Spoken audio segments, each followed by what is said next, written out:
Kararag nga agpaay kadagiti amma ti pagteengan.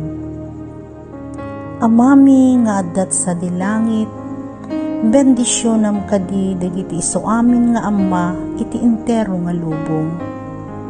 Dawaten mi Apo ti ited mo kadi kadakwada ti panarabay kas maysa nga ama ti familyada. Agbalinda kuma kas maysa a modelo ken naayat nga ama para kadagiti anak ta. Dawaten mi Apo tutulungam ida nga agbalin nga nasayaat nga ama akas ken ka.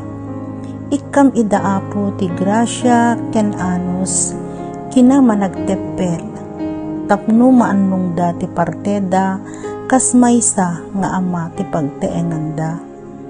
Bendisyonam nga rod ida Apo babaen ti kanayon mo nga panangaywan kadakwada.